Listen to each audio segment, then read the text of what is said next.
하나님의 임재가 우리의 영혼의 양식입니다. 성찬식 할 때 예수 그리스도의 살과 예수 그리스도의 보혈을 먹고 마신다고 하지 않습니까? 그건 가시적인 거고요. 내용상에서는 하나님의 임재죠. 하나님의 임재. 하나님 그분이 우리의 양식이죠. 동의하십니까? 말씀이 양식 아닌가요? 그렇게 질문하실 분 계실 수 있겠어요? 목사님, 하나님의 말씀이 우리의 영혼의 양식 아닌가요? 맞아요. 그러나 성자 예수님께서 원래는 말씀으로 계셨다는 것이죠. 말씀이 육신이 되어 우리 가운데 오셨고, 그 육신이 되신 그 말씀이신 그분, 육신이 되신 말씀이 자기 살을 주고 자기 피를 우리에게 주신 거 아니겠어요? 결국은 하나님의 말씀이 내 영혼의 양식이다라고 하는 것은 하나님의 임재, 하나님 그분이 우리의 양식이라는 거예요. 그분이 우리의 영원한 생명의 음료가 되고 영원한 생명을 주시는 주님의 그 생명의 원천, 바로 그분이 하나님이시죠. 그래서 하나님의 임재를 구하는 건, 하나님의 임재를 사모하는 것, 하나님의 임재를 경험하려고 애쓰는 것은 굉장히 중요한 초점이에요. 그래서 이런 찬양을 할 때도 하나님의 임재를 내가 받아들이는 마음, 믿음으로 하나님의 임재를 내가 끌어당기는 믿음을 가지셔야 돼요. 아멘. 누군가로부터 안수를 받을 때도 그분을 통해서 하나님의 능력이 내 안에 임하시기를 간절히 구하는 마음으로 당긴다 하는 의미로 이렇게 기도를 받는 거죠. 그랬을 때 그 혈류병을 앓던 그 여인, 예수님의 옷자락만 만졌는데도 능력이 쭉 들어오잖아요. 예수님께서 내게서 능력이 나갔느니라 그러시잖아요. 그게 하나님의 임재의 능력이죠. 그냥 끌어당기는 마음을 가져야 돼요. 끌어당기는 마음. 그러니까 마음의 작정, 마음의 향방이 내가 받는 은혜를 결정해요. 그래서 예배 때도 주님이 내 육안으로는 보이지 않아요. 그러나 성령님으로 이곳에 임재해 계시죠. 그래서 그분을 나의 양식으로 끌어당긴다 이 말이에요. 끌어당긴다는 뭐 손으로 막 잡아 뜯고 이렇게 막 이럴 수는 없어요. 믿음으로 주님 내 안에 더 임하소서. 내 영혼에 임하시고 내 마음에 임하시고 내 감정에 임하시고 내 의지에 임하시고 내 지성에 임하시고 내 몸에도 임하여 주시옵소서. 그럴 때 병도 낫고 마음도 치료가 되고 새롭게 되어지고 새로운 의지도 생기고 새로운 희망도 생기고. 하나님의 임재가 답이에요. 하나님의 임재가 답이에요. 오늘 아주 찬양인도 잘하신 것 같아요. 다음 곡도 또 다른 곡이 준비되어 있지만 여기까지다. 하나님의 임재가 지금 임재가 강하게 밀도가 강해지는 느낌이 온다. 그러면 그 다음 찬양 갈 필요가 없는 거죠. 주님의 임재를 구하십시다 하는 거죠. 그럴 때 주님의 임재가 점점 내 안에 더 임하시는 것이죠. 특별하게 딱딱한 물질처럼 뭔가가 이렇게 내 가시적으로 주어지는 건 아니지만 그럼에도 불구하고 창조자 그분이, 구세주이신 그분이 내 안에 들어오셔서 뭔가 역사하시는 것이죠. 그래서 내 삶이, 내 내면이 달라지고 모든 것이 달라지기 시작해요. 그러니까 하나님의 임재가 우리의 음식이에요. 아멘. 하나님 그분이 우리의 음식이에요. 그래서 주님께서 나를 받아 먹고 나를 받아 마시라 그렇게 말씀하신 거죠. 예수님이 우리의 양식이에요. 하나님이 우리의 양식이에요. 성령님이 우리의 양식이에요. 그래서 항상 그렇게 주님을 항상 이렇게 끌어당긴다. 흡수한다? 사실 마시는 것도 흡수하는 거 아니겠어요? 나의 피를 받아 마셔라. 나의 살을 받아 먹으라. 그러니까 이것도 흡수하는 거니까 흡수한다는 용어를 이상하게 생각하지 말라고요. 받아 먹으라, 받아 마시라 그 말은 이상하게 듣지 않으면서 끌어당겨라, 흡수하라 그러면 이건 또 뭐야? 뭐지? 또 이렇게 나가면 아주 곤란한 거죠. 이해가 좀 빨라야죠. 그래서 여러분이 하나님의 임재를 항상 예배 때 하나님의 임재를 구하세요. 여러분 집에 계실 때도 하나님의 임재를 구하세요. 주님 임하소서 임하소서.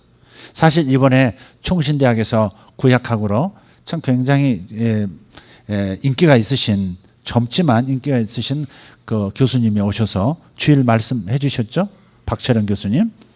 그분의 간증, 그 설교 중에 있었던 간증을 한번 생각해 보세요. 신학 대학원을 들어갔는데 하나님에 대해서 불분명하다. 내가 정말 하나님을 만난 건가? 그래서 1년 동안 하나님께 기한을 드리겠다고 겁도 없이 도전을 했죠. 1년 안에 제가 하나님을 정말 인격적으로 정말 만나게 되면 제가 주의 종의 길을 가는 이 신학대학원에서 머물 것이고 공부를 할 것이고, 아니면 떠나겠습니다. 떠나서 내가 뭐 경영대학원도 경영학도 공부했는데 세상 직업까지 그냥 살면서 하나님께 영광 돌리겠습니다. 그렇게 하나님 앞에 딜을 했다는 거 아닙니까? 근데 그때부터 기도 시간마다 뭔가 이렇게 뭐라고 설명할 수는 없지만 임재가 뭔가 자신을 둘러싸고 있는 어떤 힘을 느꼈다 그러잖아요. 그런데 기도할 때마다 점점 더 그 이 공간, 나를 감싸고 있는 그 무언가가 점점 내게 가까이 다가오는, 그래서 밀도가 강해지는 거죠. 본인은 지금 하나님의 임재라는 표현을 사용하지 않으셨어요. 하나님의 기름 부으심 이것도 사용하지 않으셨어요. 그게 바로 하나님의 임재고 그게 하나님의 기름 부으심이에요. 여러분 가정에 하나님의 기름 부으심이 있기를 축복합니다. 여러분 사업에 하나님의 기름 부으심이 있기를 축복합니다. 여러분 목장에도 역사가 일어날 줄 믿습니다. 항상 그분이 임재하시면 변화가 일어나는 거죠. 점점 밀도가 강해져 가지고 나중에는 이게, 여러분 바다에서 2m, 3m 들어가서 헤엄치는 것은 그다지 압력을 느끼지 않아요. 사실은 저는 많이 느껴요. 1m만 이렇게 들어가도 굉장한 압력을 느껴요. 근데 10m, 20m 들어가 보세요. 오죽하면 한 50m 이상 들어가면 잠수병이 생긴다 그러잖아요. 바로 나올 수도 없잖아요. 근데 그 하나님의 임재의 밀도가 강해지니까 막 몸이 짜부러드는 것처럼 막 그런 경험이 없으셨던 거죠. 몸이 감당을 못하는 거예요. 마음도 하나님의 실제 임재가 나타나니까 어떻게 감당할지를 모르는 거예요. 그래서 나중에는 너무 그 임재가 강렬해서 이렇게 뻗쩍 앉아서 그분을 바라볼 수가 없더라는 거죠. 무릎을 꿇고. 그 다음에는 이제 나중에는 납작 엎드렸다 그러잖아요. 제가 그 경험이 뭔지를 알거든요. 제가 하나님의 임재가 너무 강력하게 느껴졌을 때, 그럴 때는 그분 앞에서 다른 어떤 행위도 못해요. 꼼짝도 못하고 그냥 그렇다고 해서 그분이 뭐 칼 들고 서 있듯한 뭐 이런 무서운 모습을 보이는 것도 아니에요. 거룩한 임재가 느껴지는 거죠. 경험해 보면 알아요. 그래서 그분 앞에 그냥 무릎 꿇고 앉아 있는 것도 죄송해요. 무릎 꿇고 앉아 있는 것도 죄송해요. 그냥 쭉 엎드릴 수밖에 없어요. 머리를 그냥 땅바닥에. 그분이 머리를 두 무릎 사이에 넣었다 그러잖아요. 그래도 감당이 안 되더라 그러잖아요. 그게 하나님의 임재예요. 그러고 나면 변하는 거예요, 사람이. 하나님의 임재를 흡수한 만큼, 경험한 만큼 사람이 변해요. 마음가짐도 변하고 생각도 달라지고. 네. 그분이 박사 논문이 써지지 않아 가지고 미국에서 돌아와 가지고 7개월 동안 바깥으로 안 나가고 아무도 안 만나고 집안에만 우울증과 함께 갇혀 있었다고, 그런 간증도 하셨더라고요. 그러다가 하나님의 임재가 나타나니까 어떻게 돼요? 하나님의 임재가 그를 덮고 나니까 일사천리로 매일매일 글이 막 쏟아져 나왔다고. 굉장히 일찍 박사학위를 마치고 웨스트민스터 신학대학원에서 교수로 있다가 그만두라고 그러셔서 또 그만두고 이제 없는 상태에서 있다가 또 총신대학, 더 나은 거죠. 총신대에서 또 콜링이 있어서 총신대 교수가 되신 거예요.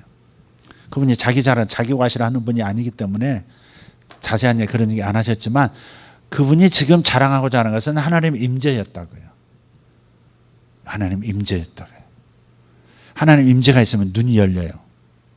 말씀이 보이기 시작하고, 말씀이 깨달아지기 시작하고, 남들 보지 못하는 것이 보여지기 시작하고, 남들이 하지 못하는 것을 해내기 시작하고, 예, 권능이 임하는 거죠. 하나님의 임재는 권능을 줘요. 이렇게.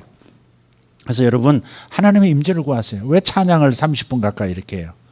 그걸 통해서 하나님의 임재를 느낄 때, 근데 임재를 느끼기 전에 뭐예요?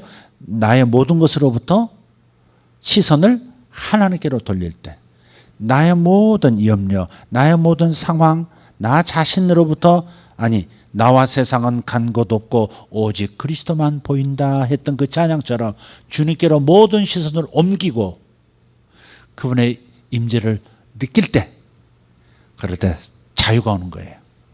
돌파가 일어나고. 할렐루야. 그래서 여러분, 임재를 구하는 것이 매우 중요해요. 말씀 읽다가도 내가 5장 읽기로 결심했으니까 5장 오늘 반드시 읽어야 돼. 이 결심은 매우 중요한 것이 돼. 그러나 성령께서 1장에서 역사하시고 1장에서 나를 깊은 진리로 인도해 가기 시작하면 멈춰야 되는 거예요. 그리고 그 진리 가운데로 성령이 이끄시는 그 깊이로 들어가야 하는 거예요. 하나님의 임재가 나타나면 내가 결정했던 것들을 멈출 수도 있어야 돼요. 이해가 되세요? 너무 규칙주의자가 되면 안 돼요. 예, 반드시 5장 읽어야 되는데 4장째 읽었는데 성령이 역사하시고 뭔가 깊은 깨달음이 오기 시작했는데 거기서 5장 읽어야기 때문에 계속 5장으로 넘어갈 일은 아니다 이 말이죠. 성령이 인도하시는 그 방향으로 내가 따라가, 하나님 임재가 느껴지기 시작할 때 그 느낌을 따라가면 되는 거죠. 임재를 따라가면 되는 거예요. 말씀을 통해서 그분이 드디어 나타나신 거거든요. 그렇게 해야 내 영혼이 건강하게 성장하고 단순한 규칙주의자가 되지 않을 수 있다 하는 것입니다. 규칙주의자를 좀 완곡하게 표현한 것이고 자칫 잘못하면 나만의 율법주의자가 될 수 있어요. 예를 들어서 5장 읽기로 했는데 못 읽었다. 그래서 잠이 안 온다. 골치 아픈 상태죠. 강박증까지 가버리는 거, 이런 게. 그런 걸 습관 들이면 또 안 돼요. 좀 자유로움이 있어야 돼요. 어떨 때 뭐 10장 읽을 수도 있고 아니면 1장 읽을 수도 있어요. 그러나 될 수 있는 한 5장은 읽는다. 그러나 성령이 역사하시면 멈출 수도 있다. 항상 그런 유연성은 가지고 있어야 되겠다는 거예요. 그러나 더 중요한 것은 모든 시선을 하나님께 돌릴 때 이 부분이 참 중요해요. 시작은 여기에 있어요. 방향을 돌리는 거예요. 계속 장사하느라고 바쁘고 사람 대화하느라고 바쁜 데서 그 순간에 멈출 줄 알아야 돼요. 멈출 줄. 하나님에 대해서 내가 시선을 놓치고 사람만 보고 있구나. 아, 내가 지금 이 돈만 보고 있구나. 그걸 자각을 하는 거죠. 그래서 그 순간에도 주여 하면서 그분을 부르고 그분께 시선을 돌리면 그분의 임재가 나타나기 시작해요. 하나님은 항상 거기 계셨죠. 돈 벌기가 바쁜, 일하기 바쁜, 사람 만나기가 바쁜 그 자리에 함께 계셨어요. 내가 그분을 의식하지 못한 거지. 그분은 나를 의식하시면서 그 사랑의 하나님은 나와 함께 계셨던 거예요. 그러나 내가 하나님께 시선을 돌릴 때, 이 장사의 근원, 돈 버는 것의 근원도 그분이 도와주셔야 된다 하는 생각을 통해서 그분에게 시선을 돌릴 때, 그때 하나님의 임재가 느껴지기 시작한다 이 말이죠. 그때가 바로 내가 영원히 양식을 취할 때인 거예요. 그게. 여러분이 순간순간 양식을 취할 수 있어야 돼요. 어린 아이에게서 배워야 돼요. 주님 말씀하신 얘기예요. 어린 아이에게서 배워라. 어린 아이와 같이 되지 않으면 천국을 경험하지 못한다. 천국이 어디 있느냐? 지금 너희 중에 있느니라. 너희 가운데 지금 이미 천국에 하나님 나라가, 하나님의 임재가 와 있느니라. 그렇게 말씀하셨단 말이에요. 근데 이것을 우리가 경험해야 된다 이거예요. 아이들은 놀다가도 아주 어린애들 한번 보세요. 옆집 이모가 놀러 왔어요. 옆집 아줌마가 아니라 옆집 이모가 돼야 돼요. 전도는 옆집 아줌마를 할 수 없어요. 옆집 이모를 인도할 수 있어요. 애들이 이모 할 수 있도록. 이모 왔어. 옆집 이모, 401호 이모 왔어. 403호 고모 왔어. 해야 전도가 돼요. 401호 아줌마 왔어? 아니에요.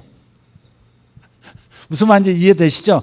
그만큼 이모, 고모 할 정도 돼야 따라온다 이 말이에요. 따라온다. 그 정도 열린 마음이 있어야 되죠.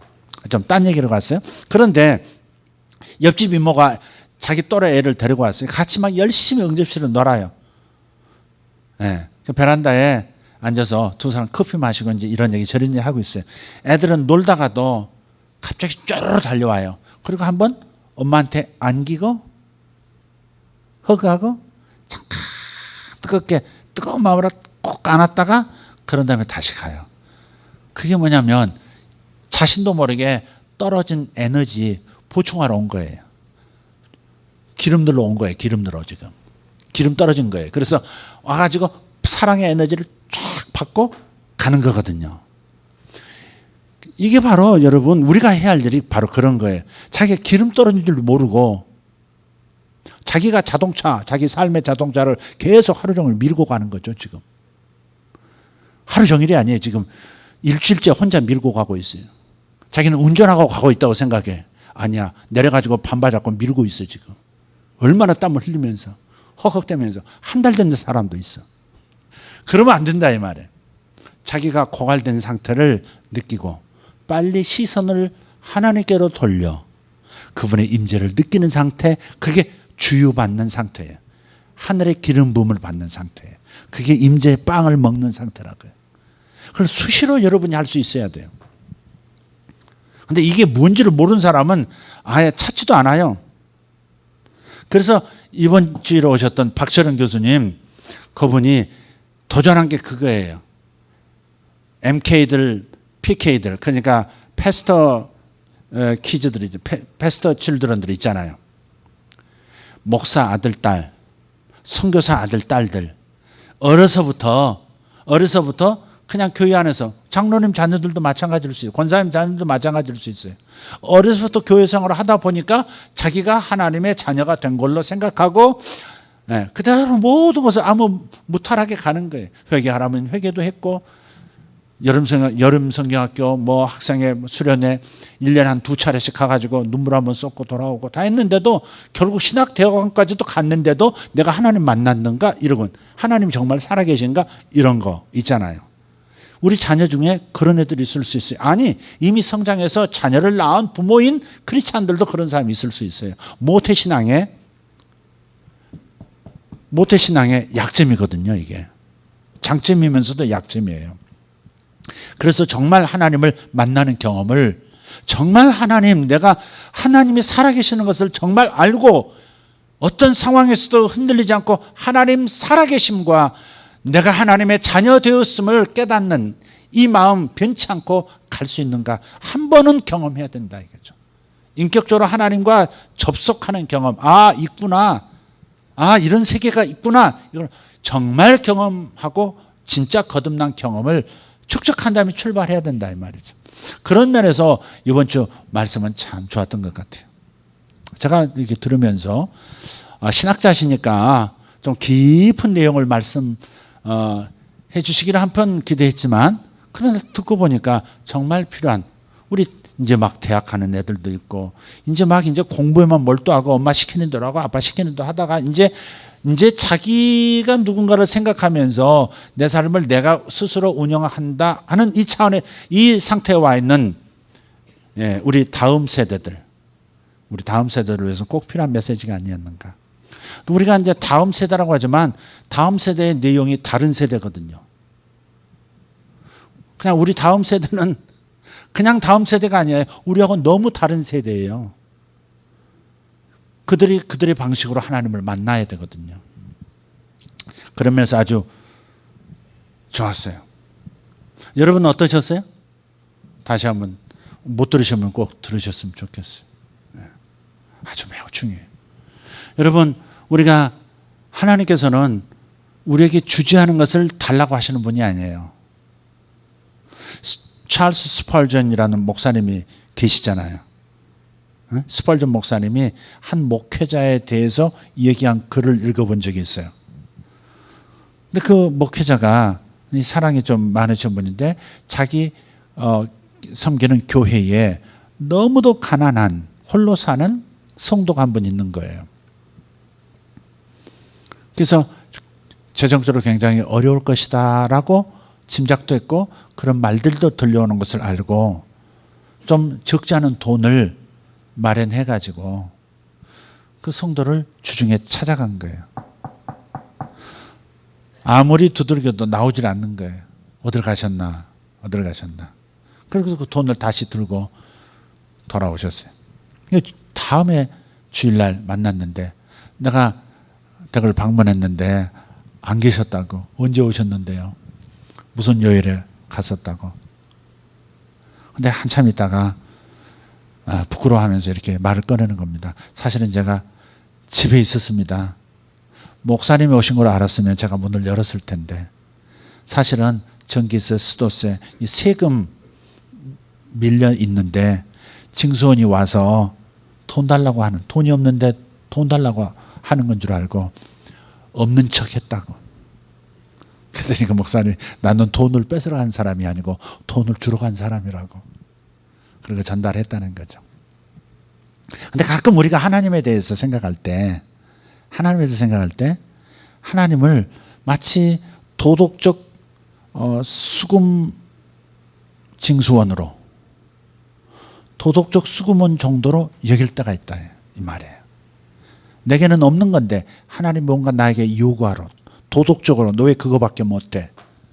너는 그보다 더 잘 살아야 되잖아. 그런 수준으로 말해서는 안 되잖아. 그 따위로 계속 살 거야? 그렇게 위선적으로 살 거야? 이렇게 하나님께서 뭔가 윤리적인 도덕적인 높은 수준을 체크하고 요구만 하러 오시는 분처럼 하나님을 느끼는 크리스찬들이 많은 거죠. 그래서 교회에 와도 또 교회 바깥에 있어도 교회에 오고 싶지 않고 예배에 오고 싶지 않은 이유가 뭔가 자꾸 내게 요구만 하는 하나님으로 느껴졌을 때. 그것은 어디서 왔을까? 아마 아버지, 어머니, 선생님, 기타 등등 항상 무언가를 나에게 나는 감당할 수 없는 수준의 무언가를 더 높은 수준을 요구하는 세상의 경험이 하나님도 그렇게 나를 대하시리라고 생각하는 일종의 상처라면 상처, 트라우마에서 나오는 생각이 아닐까 싶어요. 여러분 어떠세요? 교회 가고 싶지 않을 때가 있으세요? 저도 그럴 때가 있어요. 저번에 말씀드렸죠. 뭔가 하나님 앞에서 결격사가 너무 많은 거예요. 너 왜 그거밖에 못 살았냐고 하나님 앞에 또 회개해야 될 것 같은.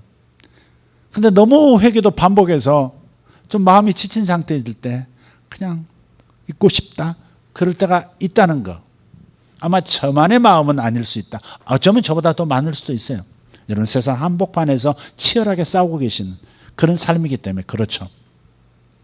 그렇지만 가만히 조금 들여다보면 우리가 생각이 잘못됐다는 것을 깨달아요. 하나님에 대해서 내가 오해했구나 그걸 깨닫는다고요. 주님은 주시지 않은 것을 돌려받겠다고 찾아오시는 분이 아니에요. 하나님은 항상 먼저 주시고 주신 그것을 통해서 뭔가를 하나님께서 요구하기 위해서 우리를 찾으신다면 찾는 거예요. 주님은 항상 먼저 주시려고 하는 거예요. 생각지도 않은 것도 주세요. 네, 우리는 하나님 손에 있는 그 무엇인가를 구해 왔었지만 나만이 아니라 인류 전체가 신이 계시다면 신은 우리에게 이런 것을 좀 주셨으면 좋겠다. 그런 갈망을 가지고 살아왔지만 그러나 하나님은 하나님의 당신의 손에 있는 무언가를 주시는 것 이상으로 우리에게 좋은 걸 주셨어요. 하나님 당신 자신을 우리에게 주신 거죠. 하나님이 이 땅에 인간으로 오셔서 우리에게 생명, 자신의 목숨을, 자신의 영원한 생명을 우리에게 주시고 우리의 모든 죄값 저주를 다 짊어지고 가셨잖아요. 그러니까 우리 하나님께서는 먼저 주시지 않은 것 가운데서 요구하는 건 없다는 거죠. 로마서 7장 1절부터 3절을 보면 이런 말씀이 있어요. 결혼에 관한 얘기를 하세요. 결혼. 근데 이런 결혼 얘기를 하세요. 한 여자가 있는데 여자가 남편이 있을 동안에는 남편에게 소속이 되어서 오직 남편만 알아야 된다. 다른 남자와 관계를 맺으면 이건 간음하는 것이 된다. 남편이 있으면 그럴 수 없다 이거죠. 그러나 그 남편이 죽었으면 다른 남자에게 다시 시집을 가도 그것은 불법이 아니다는 거죠. 이게 구약의 율법을 그렇게 표현. 그래서 지금 이스라엘 사람들, 유대인들은 율법하고 결혼한 것이었다. 그러나 예수님을 통해서 율법에 대하여 죽은 관계가 됐다. 이게. 율법에 대하여 죽어버렸다. 그러니 이제 다른 데로 시집가도 된다. 근데 그 시집가는 게 누구냐? 그리스도에게 시집간다 이거죠. 그러니까 우리는 그리스도와 결혼한 사람이라는 거죠. 그런데 하나님께서 예수 그리스도와 결혼하도록 하신 이유가 뭐냐? 로마서 7장 4절에 가서 보면 하나님을 위하여 열매를 맺게 하려고 그리스도와 결혼을 했다는 거죠. 여러분 결혼하면 뭘 요구해요? 젊은 부부가 결혼을 했어요. 그러면 주변에서는 뭘 요구하죠? 뭘 기대하죠? 열매를 기대하죠. 두 사람에게서 나올 열매는 뭐예요? 돈? 뭐? 자식을 애 언제 낳을 거야? 이런 거죠. 하나 낳았으면 둘째는 언제 낳을 거야? 그 소리 듣기 싫어서 명절날 안 가는 젊은 부부들도 있더라고요. 근데 어쨌든 두 사람이 결혼하게 되면 열매, 즉 자식이 태어날 것을 모든 사람들이 기대하죠. 기다려요. 두 사람도 사실 대부분 그렇고요. 오늘 소식 어제 들었군요. 우리 주일날 베이스 하는 김남은 형제 또 신디 하고 있는 이지훈 자매 임신했다는 얘기를 들었어요. 그래서 제가 주일날 없어서 사모님께 축복기도 받고 갔다 하는 얘기를 들었습니다. 여러분에게도 좋은 열매가 있기를 축복합니다. 이 열매가 됐든 좋은 열매가 있기를 축복합니다. 그래서 이런 이 열매를 하나님께 대하여 열매를 맺기 위하여 하나님께서는 그리스도와 결혼하도록 남자가 없는데 어떻게 열매를 맺겠어요? 그죠? 남자가 없으면 열매를 못 맺죠. 우리는 성도로서 하나님 앞에서 열매를 맺어야 하는 숙제가 있는 건 틀림없어요. 그러나 하나님은 심지 않고 주시지는 않는다 이 말이죠. 하나님 당신께서 충분히 열매를 내놓을 수 있는 씨앗을 우리 안에 심지 않고서는 열매를 요구하지 않는 분이세요. 근데 우리는 우리에게 없는 것을 하나님이 요구하시는 것처럼 생각할 때가 있다 이 말이에요. 사실 우리는 도덕적으로 성경에서 요구하는 수준의 거룩한 삶을 살 능력이 없어요. 없어요. 누가 찰싹 뺨을 한 대 때렸는데 화나셨나 보다. 너무 가슴 아프시겠다. 저 화를 더 풀어드리려면 내가 한 대 더 맞아드려야 되겠다. 다른 뺨을 돌려 대라고 그러셨거든요. 그럴 수 있을까요? 오늘 오전에 출근했는데 이 기장 과장이 먼저 와야 되겠어? 그래서 볼펜을 나한테 휙 던졌다 합시다. 그러면 그 과장님한테 더 세게 던지시라고 물병까지 그러는 얘기가 똑같잖아요. 마음 풀리실 때까지 저에게 뭘 던지시라고. 이 성경에 나오는 그 요구들을 보면 누구가 자기 목숨을 헤아려 했는데도 용서하고 축복을 베풀어주고 자기 자식을 예수 믿는다고 살해했음에도 불구하고 기꺼이 용서해 주러 가는 이런 수준을 그런 수준까지는 생각하지 않아도 정말 우리가 얼마나 하나님의 요구대로 못 살고 있느냐를 생각해 보면 철렁철렁할 때가 있잖아요. 그러나 분명한 것은 먼저 우리가 생각할 것은 우리가 그런 삶을 살 수 있도록 하나님께서 내 안에 무언가를 행하지 않고서는 요구하시지 않는다는 거예요. 율법은 말이에요. 율법은 너희가 무엇을 해야 하느니라 라고 항상 요구해요. You shall, 너희는 이거 해야 하느니라, 이렇게 해야 하느니라. 이거는 하지 말아라, 이거는 해라. 그러나 새 언약, 예수님이 오신 다음에 예수 믿는 사람들에게 하나님 선포하시는 하나님 나라의 표어는 I will, 내가 하리라. 내가 너희 속에서 너를 통해서 그 일을 이루리라, 이렇게 말씀하시는 분이에요. 전혀 달라졌어요. 너희가 해야 한다 이렇게 말하는 게 아니에요. 내가 너희를 통해서 하리라, 이렇게 말씀하시는 거예요. 이것은 천지 차이가 있는 거예요. 하나님은 심지 않은 데서 거두시는 분이 아니에요. 5달란트 비유에서 5달란트 받은 자, 2달란트 받은 자, 1달란트 받은 자가 있어요. 1달란트 받은 자는 다른 사람들과는 달리 땅속에 1달란트를 묻어놨다가 주인이 돌아와서 카운트하자 할 때 떡 1달란트 내놓으면서 당신의 것을 당신이 받으셨나이다, 그렇게 얘기해요. 그래서 그 말 사족을 붙여요. 당신은 심지 않은 데서도 거두며, 이런 표현을 써요. 해치지 않은 데서 모으시는 분인 줄을 내가 알았기에, 혹시 잊어버리면 안 되기에, 그래서 묻어놨다가 그대로 돌려드립니다, 이렇게 얘기해요. 근데 이 사람은 장사를 이윤을 못 남겼다는 데 문제가 있는 게 아니에요. 사업은 실패할 수도 있는 거거든요. 장사 망할 수도 있는 거예요. 근데 이 사람은 아예 시도를 안 했어. 시도 안 한 이유가 뭐예요? 주인에 대해서 오해했다 이 말이죠. 당신은 심지 않은 데서도 요구하는 분이야. 당신은 아주 악한 사람, 이기적인 사람, 심지도 않았으면서도 내놔 그러는 사람이라고 생각했기 때문에 큰일 날 수 있다. 만약 1달란트 잊어버리면, 장사하다가 잊어버리면 이거 큰일 날 수 있다. 그래서 묻어놨다는 거예요. 이게 문제인 거예요. 이게 문제예요. 우리 신앙생활이 원활하지 못한 이유는 하나님에 대한 오해 때문에 그런 거예요. 하나님은 심지 않은 데서 거두시는 분이 아니에요. 하나님이 요구하시는 것이 있다면, 요구하는 것처럼 느껴진다면 그것은 이미 구약시대와는 달리 우리 속에 그 일을 해낼 수 있는 그 무엇인가를 하나님이 넣어주셨다는 거죠. 이걸 여러분이 믿는 게 중요해요. 예수를 믿었다는 것이 뭐예요? 예수님이 내 안에 들어와 사신다는 거예요. 내가 성전되었다는 것이고 성령이 내 안에 거하신다는 거예요. 아니, 하나님이 내 안에 들어와 계시는 거죠. 왜 들어오셨을까? 성령이 왜 들어오셨을까?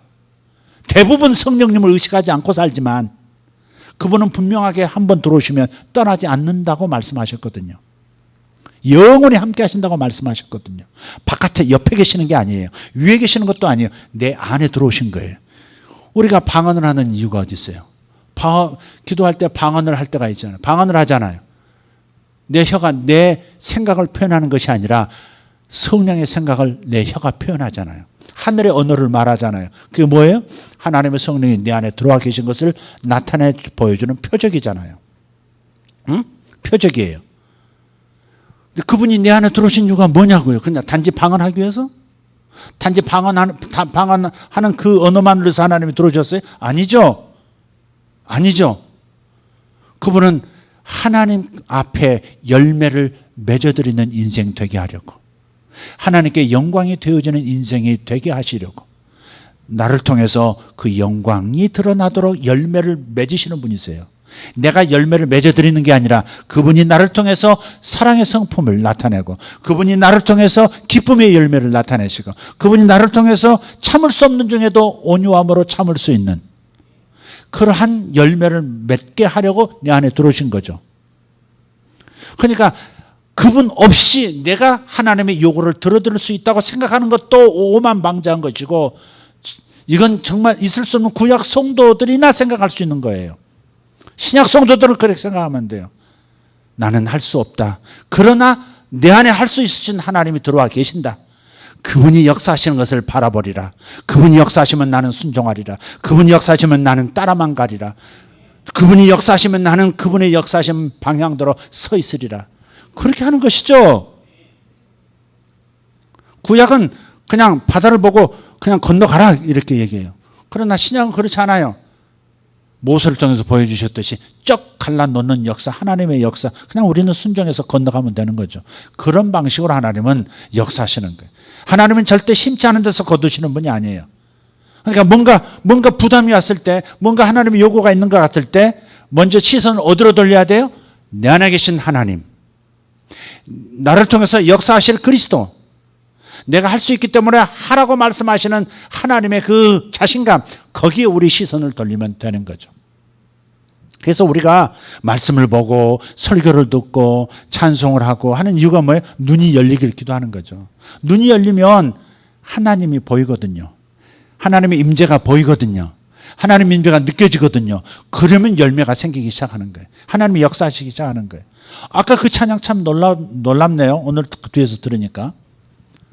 익숙한 찬양은 아닌데 모든 시선을 하나님께 돌려 그분을 바라보기 시작하면 하나님의 임재가 느껴지기 시작하고 바로 그때 하나님은 일하기 시작하신다고.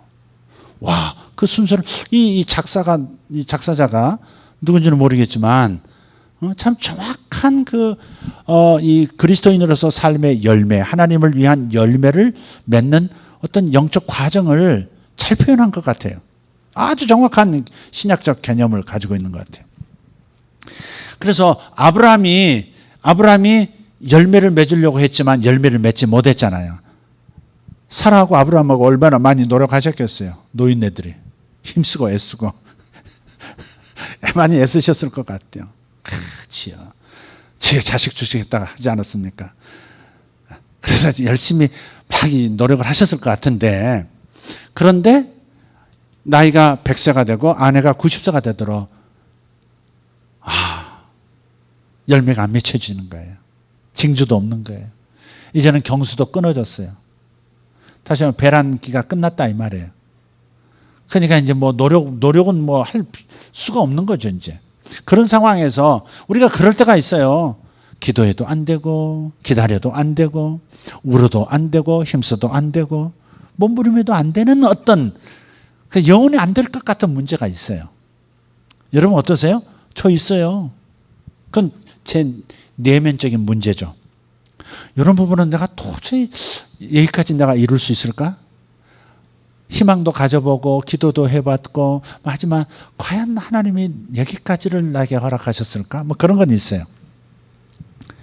그러나 열정에 불탔고 하나님이 약속하신 그런 하나님의 약속도 있었던 적이 있어요. 그러나 너무 긴 시간 동안에 이루어지지 않으니까 내 마음에서는 사장된 꿈들이 있다고요. 여러분도 있으실 것 같아요. 현실 속에서도 있고요. 여러분 꿈으로 봐도 여러분이 가지고 있는 소원 안에서도 있을 거예요. 틀림없이. 그러나 너무 오랜 시간 지쳤단 말이에요. 아브라함도 똑같아요. 하나님께서 어떻게 하세요? 약속하시되 바깥으로, 텐트 바깥으로 끌어내셔가지고 하늘의 별을 보라고. 수천 개의 별이 쏟아질 듯 하늘에 반짝반짝 비추려면서 하늘에 박혀 있는데 그 별들을 세워보라고. 그 별들을 헤아려 보라고. 세워보고 세워보다가 더 이상 못 쓰겠습니다 했을 때 내 자손이 이와 같이 될 것이다 그랬거든요. 그러면서 잉태의 힘을 얻고 역사가 일어나잖아요, 결국. 그러니까 우리가 눈이 열리는 게 매우 중요해요. 별을 보고서 하나님의 약속을 들을 수 있는 사람. 응? 모든 시선이 하나님에게로 돌아갈 수 있도록 만드는 그런 이 의식의 전환, 생각의 전환은 우리가 해야 돼요. 모든 시선이 하나님께로. 그래서 그 별들 속에서도 하나님의 목소리가 들려줄 수 있도록. 흘러가는 탄천 물가에서 하나님의 목소리를 들을 수 있도록. 갈대의 흔들림을 통해서 인생에 대해서 말씀하시는 하나님의 마음의 뜻을 이해할 수 있도록 그건 우리가 하려고 해야 돼요. 내가 해낼 수 있는 건 아니에요. 내가 마음을 열어야 된다 이 말. 그러면 역사하시기 시작해요. 오늘 본문 읽지 않고 지금 왔는데 시편 139편 16절에서 18절이 본문이에요. 우리 한번 읽어볼까요? 내 형질이 이루어지기 전에 주의 눈이 보셨으며 나를 위하여 정한 날이 하루도 되기 전에 주의 책에 다 기록이 되었나이다. 하나님이여 주의 생각이 내게 어찌 그리 보배로우신지요. 그 수가 어찌 그리 많은지요. 내가 세려고 할지라도 그 수가 모래보다 많도소이다. 내가 깰 때에도 여전히 주와 함께 있나이다. 아멘. 주의 생각이 어찌 그리 내게 보배롭고 많은지요. 이게 눈이 열린 거예요. 이게 다윗의 눈이 열린 거예요. 여러분, 눈이 열린다는 게 뭘까? 개들은요, 개들은 흑과 백 두 가지밖에 못 본대. 흑백으로 본대요, 사물을. 빨간색, 파란색, 노란색 개념이 없대요. 알고 계시나요? 알고 계시나요? 그래서 하늘에서 눈 내릴 때 개들이 그렇게 좋아하는 거예요. 하얀 것들이 막 이렇게 검은색하고 회색이 전체인데 하얀 색깔이 막 위에서 하얀 것들이 막 내려오니까 그래서 개들이 막 마당에서 뛰고 그러는 거죠. 근데 흑백의 눈을 가진 거예요. 흑백이 세상에 밝은 것과 까만 것 두 가지밖에 없나요? 아니죠. 빨주는 초파남보. 이 모든 색깔들이 합해져서 수백, 수천 가지 색깔들이 있잖아요. 초록색이 한 가지인가요? 아니잖아요. 그 스펙트럼이 얼마나 넓어요. 근데 개들이 보는 시야와 사람이 보는 시야의 수준을 한번 생각해 보라고요. 그게 바로 우리가 눈이 열릴 때 경험하는 거거든요. 우리가 이렇게 색깔도 7가지 색깔밖에 못 보는 것 같지만 7가지 색깔 안에서만 이렇게 보지만, 그러나 베드로, 요한, 야고보가 변화산성에서 눈이 열려서 봤을 때는 세상의 모든 빛이 모여있는, 그래서 흰 광채처럼 보이는 그런 예수님의 모습을 봤던 거죠. 그게 열리는 거예요. 그게 본래 세상이에요. 하나님이 우리에게 주신 것이 얼마나 많은지는 눈이 열려야 보여요. 하나님의 임재 속에 여러분이 들어가셔서 하나님이 주신 것이 뭔지, 하나님의 선물이 뭔지 그걸 먼저 경험해야, 그래야 하나님이 요구하시는, 하나님을 향하여 열매도 맺을 수 있는 거예요. 하나님이 우리를 위해서 예비하신 것이 마음에 심겨져야 돼요. 그러면 눈이 열려져야 돼요. 그러면 삶이 달라져요. 엠마오로 실망해서 내려가던 두 제자가 부활하신 다음에 변형되어서 그 곁에 서서 하루 종일 동행하셨던 그 주님을 자기 집에서 식사 대접할 때 눈이 열려서 주님이시다 알게 됐잖아요. 주님이시다, 주님을 보게 된 다음에 어떻게 돼요? 그들이 다시 죽음을 두려워하지 않고 예루살렘으로 돌아가서 기도하다가 성령 받고 세상을 뒤집어 엎는 그런 엄청난 인생의 사역을 시작하잖아요. 우리도 그러한 하나님의 임재를 통해서 눈이 열리는 체험을 해야 돼요. 박철원 교수, 그분이 눈이 열리는 경험을, 하나님의 임재를 통해서 자신의 생각이 달라지고 하나님이 살아계신다고 하는 특별하게 어떤 환상적 체험은 아니었지만, 그러나 뭔가 하나님 살아계심에 대한 이해가 넓어졌다 이 말이죠. 하나님이 함께 하신다는 확신의 스펙트럼이 넓어진 거예요. 그러면 삶이 달라지는 거예요. 여러분이 날마다 하나님의 임재의 빵을 먹고 하나님의 임재를 의식하면서 나가면 어느 일정 수준에서 눈이 열리기 시작하고, 그러면서 삶이 달라지고 능력 있는 삶을 살기 시작하는 거예요. 절대 혼자 살지 마세요. 혼자 하나님께 영광 돌릴 수 있는 길은 없어요. 하나님이 요구하시는 일은 하나님만 하실 수 있어요. 그런데 하나님께서 내 안에 들어오셔서 나를 통해서 당신이 직접 하시겠다고, I will, 내가 할 것이다 라고 말씀하시니까 그것이 우리에게 희망인 거예요. 희망을 내가 할 수 있다고 생각한다면 처음부터 출발이 잘못된 거예요. 내가 해낼 수 있다. 그러나 in Jesus name, 예수 이름 안에서, in Jesus, in Holy Spirit, 성령님 안에서 할 수 있다. 그렇다면 답이 될 수 있지만 내가 할 수 있다. I can do. 내가 할 수 있다. 그렇게 나가면 안 돼요. 그 뒤에 반드시 예수님 안에서, 반드시 하나님의 임재 안에서, 성령님의 역사하심 안에서 나 할 수 있다. 이렇게 나가는 것이, 이것이 정상적인 삶이에요. 그러나 우리는 뒷부분을 대부분 떼버리고 하나님이 요구하시니까 해야 된다고 하는 그 부담감만 가지고 하나님을 내가 할 수 없는데, 드릴 수도 없는데 요구하시는 무거운 책임만 내게 부과하시는 분으로 오해하면서 걸어가고 있는 그런 사람들이 너무 많다 하는 겁니다. 그 의식의 전환이 필요해요. 눈이 열려야 합니다. 아, 하나님 함께 계시는구나. 와, 하나님이 하시겠구나. 아멘. 와, 하나님이 하시겠구나. 시작. 와, 하나님이 하시겠구나. 아이고 주여, 너무 활력 없고 몸이 건조하고 곰팡이 냄새까지 납니다. 다시 하십시오. 와, 하나님 하시겠다. 와, 하나님 하시겠다. 와, 이런 거죠. 이런 기대감이, 이런 희망이 항상 가득해야 돼요. 이런 게 있어야죠. 시편 139편에서 주님, 세상에 나에 대한 계획이 이렇게 많으셨어요? 지금 그런 거거든요. 나에 대한 계획이 이렇게 많으셨어요? 온 세상에. 그런 거예요.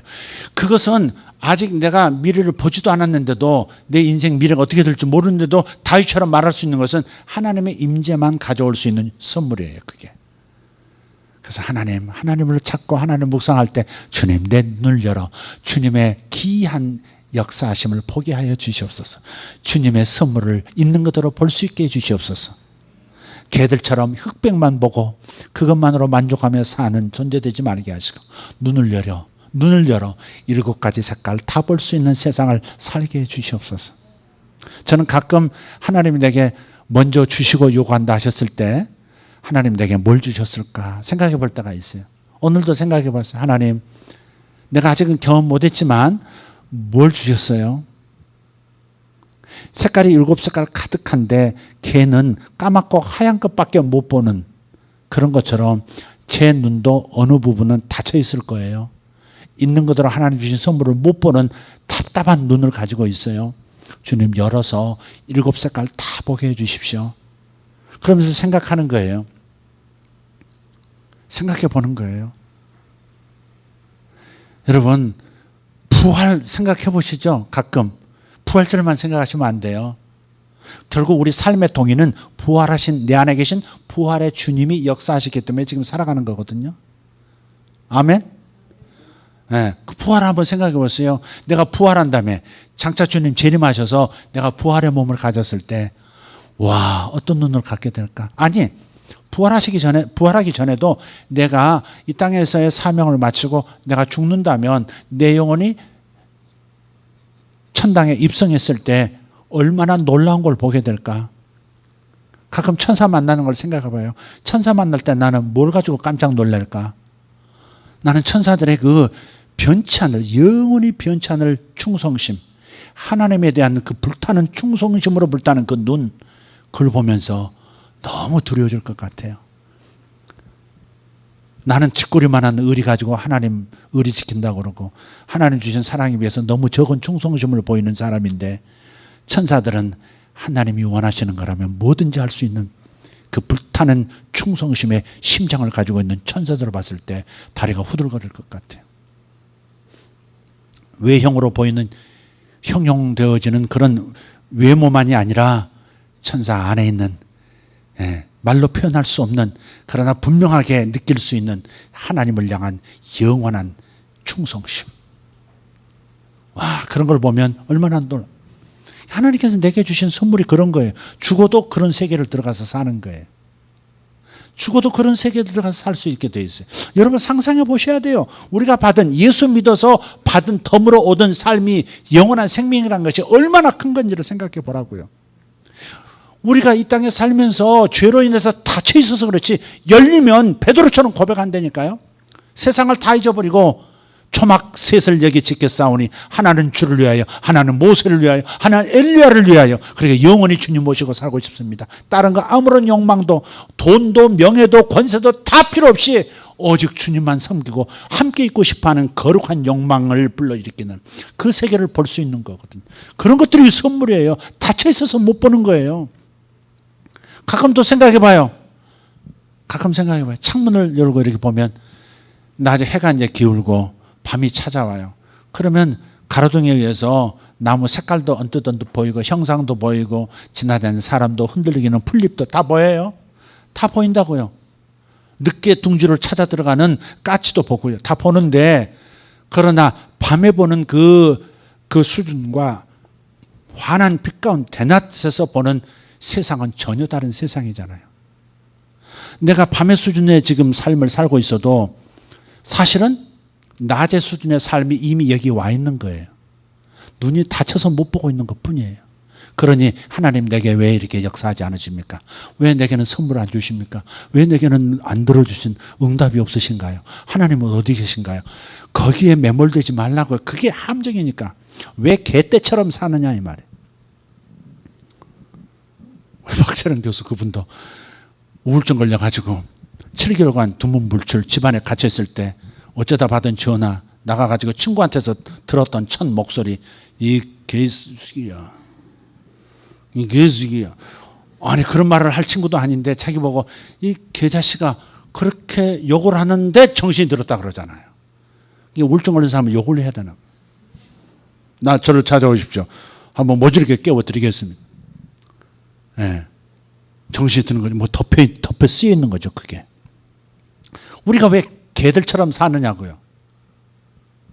7색깔 무지갯빛으로 덮여 있는 이 세상을 다 보면서 살 수 있는데 왜 우리는 흑백으로만 세상을 해석하는 그런 개의 눈을 가지고 사는 모습을 취하고 있느냐고요.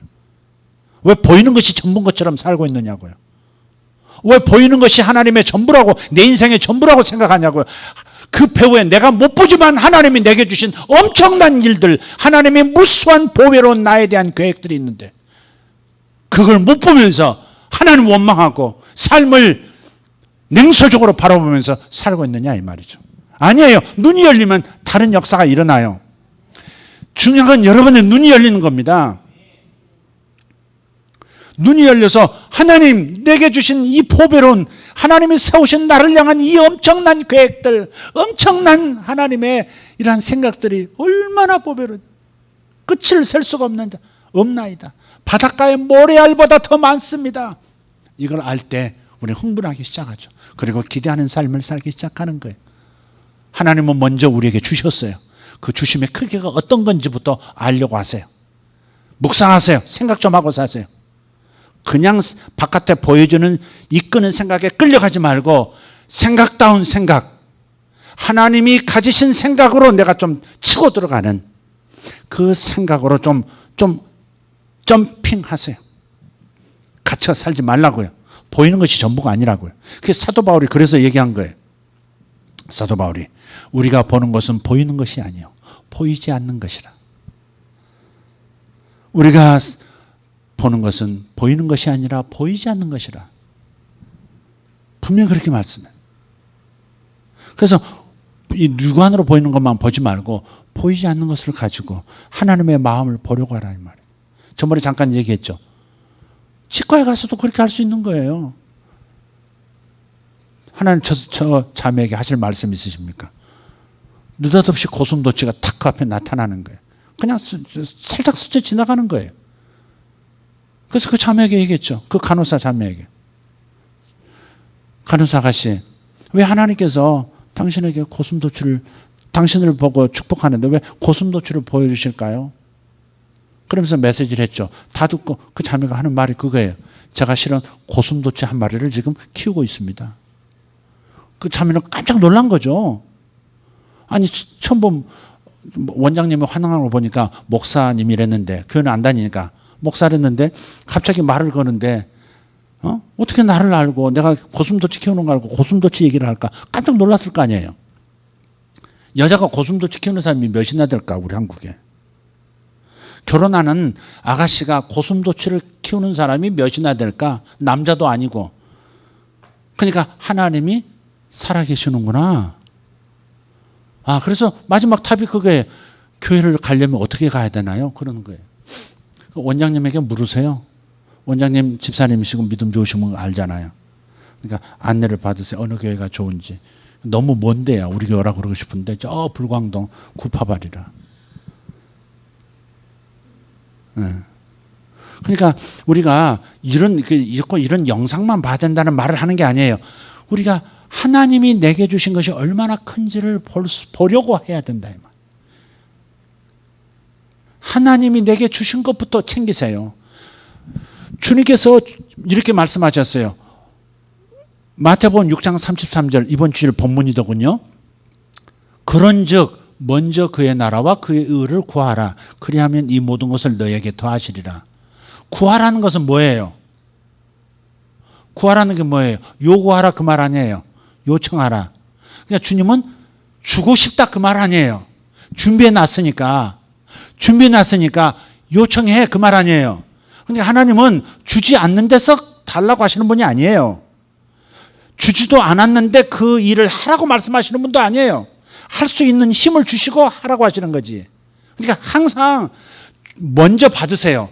그 다음에 돌려드리세요. 따라합시다. 먼저 받자.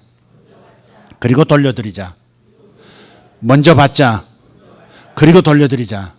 돌려드리려고 하지 말고 먼저 내가 받은 바가 무엇인지, 받을 게 무엇인지를 주여 보여주시옵소서. 볼 수 있도록 자꾸 이렇게 찾으라 이 말이에요. 그러면 어느 순간부터 하나님의 임재가 느껴지기 시작하고 거기에는 창조적인 지혜와 지식이 역사하기 시작해요. 깊은 지하에 있는 물을 끌어다 마시는 것처럼 하나님의 모략이 드러나고 하나님의 지혜가 드러나고 하나님이 예비하신 위대한 전략들이 드러나고 그래서 승리하는 삶을 살게 되는 거예요. 먼저 받으려고 하세요. 아멘. 그러나 돌려드리기 위해서, 열매 맺기 위해서, 돌려드리기 위해서 먼저 받는 거예요. 그냥 받으려고만 하지 말고 먼저 받으려고 하고 그 다음에 돌려드린다, 열매 맺어드린다, 이렇게 생각하시면 되는 거예요. 할렐루야. 다시 한번 하나님의 성품 오해했던 거 회개하고요. 다른 생각 가졌으면 좋겠어요. 다른 생각 가졌으면 좋겠어요. 그래서 하나님, 내게 주신 것이 무엇입니까? 이미 주신 것이 무엇입니까? 내게 이미 주신 하나님 나라, 하나님의 임재의 능력들이 무엇입니까? 이거 좀 알게 좀 도와주세요.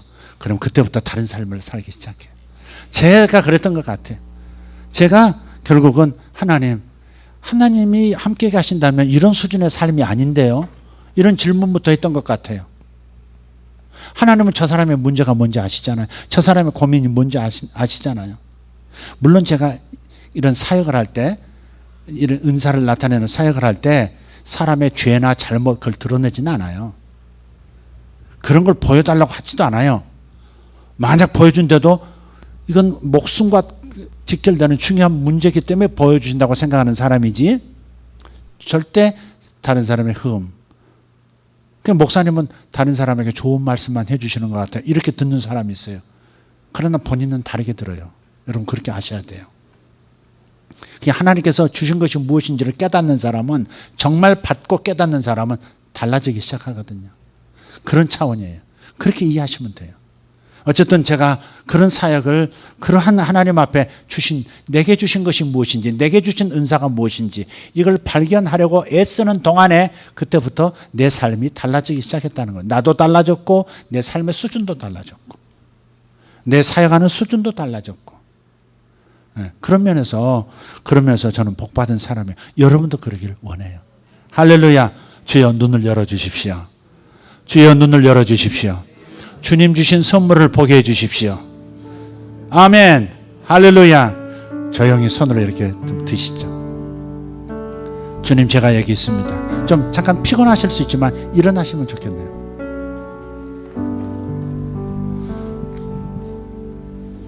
내가 느끼지 못해서 그렇지 내 두 손이 감당 못할 만큼 묵직한 좋은 것으로 나에게 이미 선물을 주셨다고 믿습니다. 정말 내 손으로 하나님 주신 거라고 끌어안고 누리기에는 너무나 큰 것이기 때문에 굉장히 귀한 선물을 받았다고 믿으십시오. 그러나 이것이 정말 내 삶에서 유익한 것이 되려면 여러분 마음에 깨달음 혹은 지혜, 눈이 열림, 이것이 있어야 돼요. 이 눈이 열리려면 하나님의 임재부터 시작해야 돼요. 하나님 그분을 찾으셔야 돼요. 하나님 그분을 찾으셔야 돼요. 여러분이 하나님의 임재가 있다고 믿으십시오. 그리고 여러분을 주의 보호막으로 씌우십시오. 원수의 그 어떤 것도 여러분의 삶을 훔쳐가지 못하도록, 여러분에게 주어진 좋은 인생의 아름다운 계획들이 무산되지 않도록, 원수가 방해하지 못하도록 여러분 자신을 보호막을 씌우십시오. 주여 성령의 빛으로, 성령의 불로 나를 덮어주시옵소서. 그리고 하나님의 임재가 나타나게 해주시옵소서. 주님 당신을 나타내 주십시오. 저는 이 시간 주의 임재를 경험하기를 원합니다. 하나님의 성령께서 오늘 사랑하는 성도들 위해 임재해 계신 것을 믿습니다. 그러나 나타나 주셔야 합니다. 나타나 주셔야 합니다. 여기 하나님 밴드 팀들에게도 임하여 주시옵고, 여기 모든 서 있는 성도들 주님을 향해서 손을 들고 주의 선물을 보기를 원합니다. 그렇게 간구하는 간절한 마음을 가진 그 성도들 위에도 임하여 주시옵소서. 그리고 나타내 주시옵소서. 이 시간 기도합니다. 주님 앞에 주여, 주의 임재를 믿습니다. 주님 나타나 주십시오. 주님의 마음을 보게 해 주십시오. 나를 향한 계획을 보게 해 주십시오. 그리고 보려고 하십시오. 보려고 하십시오. 어떤 사람에게 주님 말씀하세요. 밤의 시간이 끝났다. 너의 밤의 시간이 끝났다. 너의 밤의 시간이 끝나고 이제 낮의 시간이 시작된다. 여러분 믿음으로 받으십시오. 여러분의 행하는 일 가운데 밤에 행하는 것처럼 소득이 없었고 열매가 맺어지지 않았던 사람이 있습니다. 그러나 이제부터 주께서 말씀하십니다. 이제 새벽을 건너뛰고 낮으로, 아침에서 낮으로 돌입하는 때가 되었다. 주님의 말씀을 받을 만한 분은, 내 것이라고 받으실 분은 받으십시오. 밤의 시간이 끝났다. 낮의 시간이 시작되어진다. 하나님 감사합니다. 어떤 얘기 말씀하십니다. 너희들이 내가 낮은 곳에 있지 않고 이제 높은 곳으로 다니는 사슴과 같이 될 것이라. 낮은 수준의 삶이 아니라 더 높은 수준의 삶을 살게 될 것이라. 주님 감사합니다. 구하십시오. 영으로 조용히 구하십시오.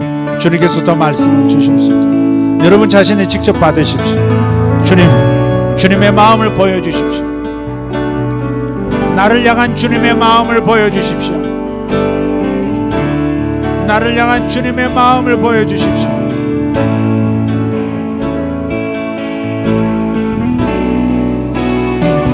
주님 감사합니다.